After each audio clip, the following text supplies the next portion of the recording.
Құндыз түк болмағандай үйіне келіп тірлігін істеп жүре берді.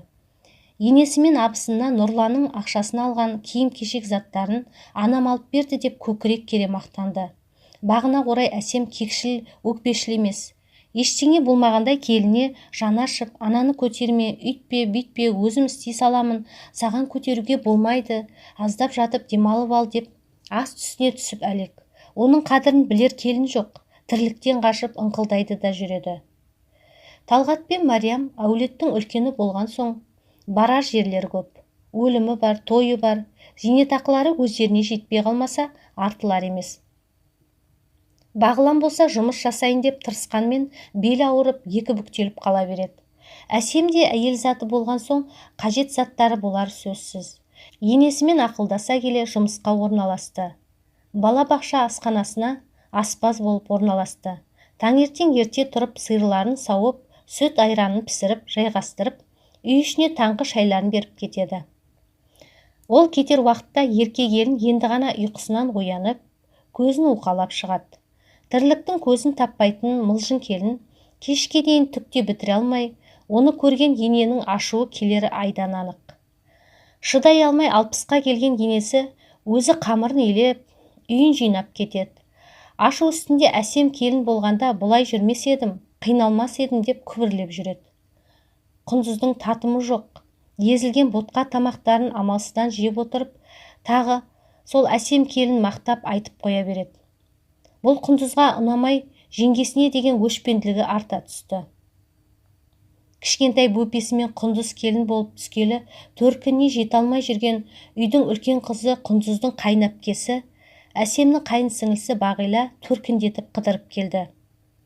Отбасына сыйлы келін болған соң ата-енесі құда-құдағиларына арнап тәттілерін молынан апа жеңге келініне көйлек орамалын беріп жіберіпті. Мариям қызы демалсын деп жиен немересін өзі қарайлап бесікке салып әлдилеп отырды. Келінімен жақын танысып, әңгімелеспек болып жанына барды. Келін, қалайсың? Қалай, біздің үйге үйреніп қалдың ба? Иә, ақырындап, бірақ оңай емес екен. Ой, алаңдама, Әсем жеңгем өзі бәрін үйретіп, бір жылда мощный супер келіншек етіп шығарады. Тағы сол Әсемді мақтағаны Құндызға ұнамай қалды. Біздің үйдің адамдарының бәрі ақ көңіл жандар. Көп тек емес. Сен менің барған жерімді көрсең, 11 ағайынды, 6 келінбіз, мен ең кішісі. Бір үйде 4 келін бірге тұрамыз. Енем қатал адам. Бірақ сол қаталдығының арқасында бәріміз бір шаңырақ астында өмір сүріп келеміз. Ал біздің апам алтын адам ғой. Білем, бәрі өте тамаша жандар. Үнемі бар жағдайымды жасап жүреді.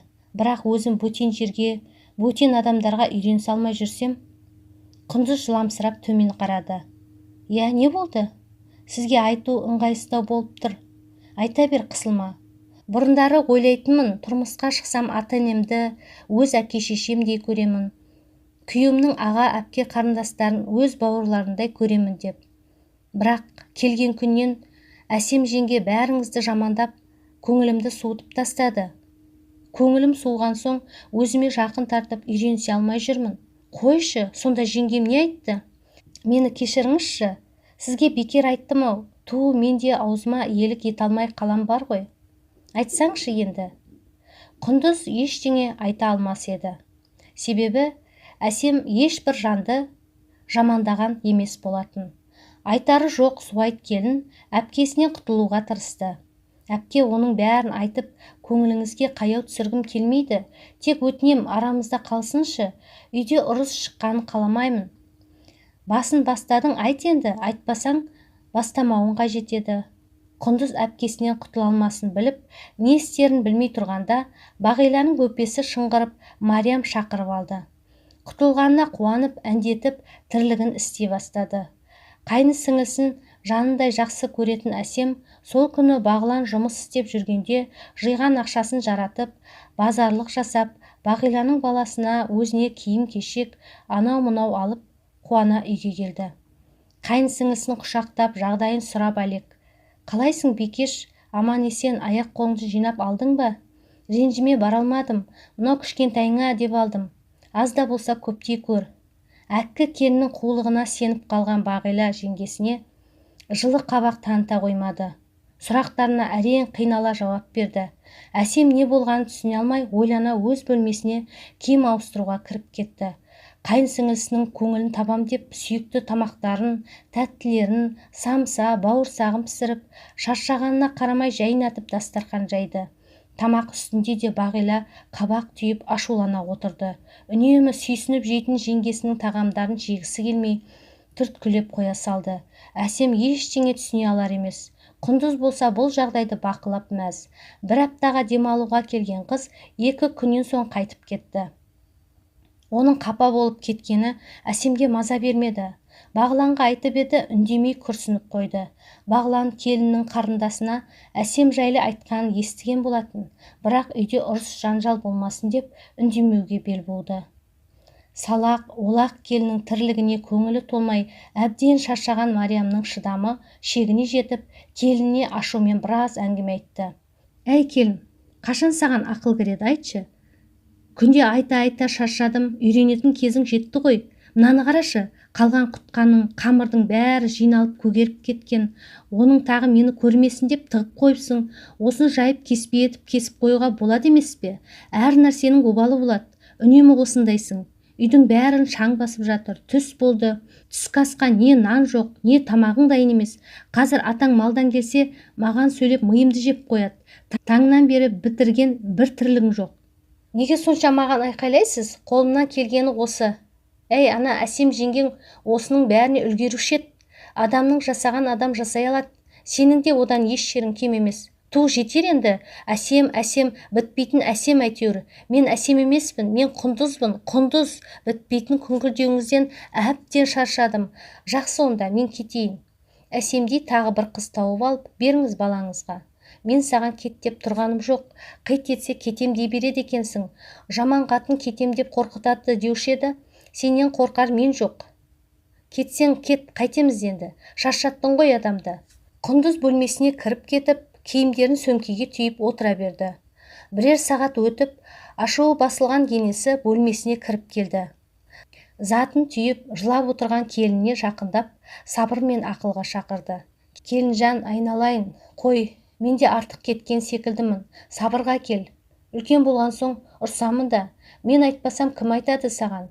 Тірлігіңді тиянақты жасап, тамақ наның уақытылы дайын болса, саған кім ұрсады? Қой заттарыңды жайына қой. Үй болуға тырыс. Қолымнан келгенше жасап жатырмын ғой, апа. Үнемі ұрса бересіз. Мен жасы келген, жүйкесі жұқарған адаммын. Сен жассың. Мен сөйлегенде үндемей тыңдай салсаң болмайды ма? Басыңды изеде кете бер, сөйлеп қоямын ғой. Негізі Құндыздың мақсаты кету емес. Жай енесін қорқыту болатын. Бұл жолы да мақсатына жетіп, енесі алдына жалынып келді. Енесін тыңдаған адамдай, заттарын қайта орнына қойып, дым болмағандай тірлігін жасап жүре берді. Нұрасыл үнемі Әсемнің телефонынан YouTube арқылы мультфильм көріп жүретін. Әсемнің тариф уақыты бітіп, Нұрасыл түнде жылап, ақыры болмаған соң Нұрлан өз телефонын ұйықтағанша берді. Әсемнің айлық алуына әлі бірер апта бар болғандықтан, Нұрлан жеңгесінің телефонына бірлік салып жіберді. WhatsApp желісі арқылы жеңгесіне бірлік салған айтып, хабарлама жазып жіберді. Нұрланның телефонын күнде ақтаратын әйелі осы бірлік үшін қырғын жанжал шығарды. Неге оған сен салуың қажет? Өзі жұмыс істеп жүрген жоқ па? Өзі салсын. Менің әрбір ісіме араласуды қойшы, шаршатып жібердің бар ғой, осы саған берген қаншамың ақшаның есебін сұрадың ба? Боқтан өзгенің бәрін алып жатырсың. Неге алдың дедім бе? Сұрағаныңды беріп жүрмін. Саған енді не керек? Тыныштық берші, өтініш. Демек сені мазалап жүрмін бе? Менен жалықтың ба? Жалықтым дегенім жоқ. Күнде бір себеп тауып миымды жейсің. Онсыз да жұмыста неше түрлі адамдарға кезігіп жүйкем жұқарып, әрең үйге жетем. Үйде сен тыныштық бермейсің. Түсінсеңші мені. Мен үшін жұмыс істеп жүрген адамдай маған міндетсің бе? Қашан қайтамын саған? Біз бәріміз бір отбасымыз. Сен, мен деген жоқ. Кім не тапса да бәрімізге ортақ. Өзіңе қажет ақшаңды алып отырсың. Басқасына араласқаныңды қой. Сонда мен сен үшін ешкім емеспін бе?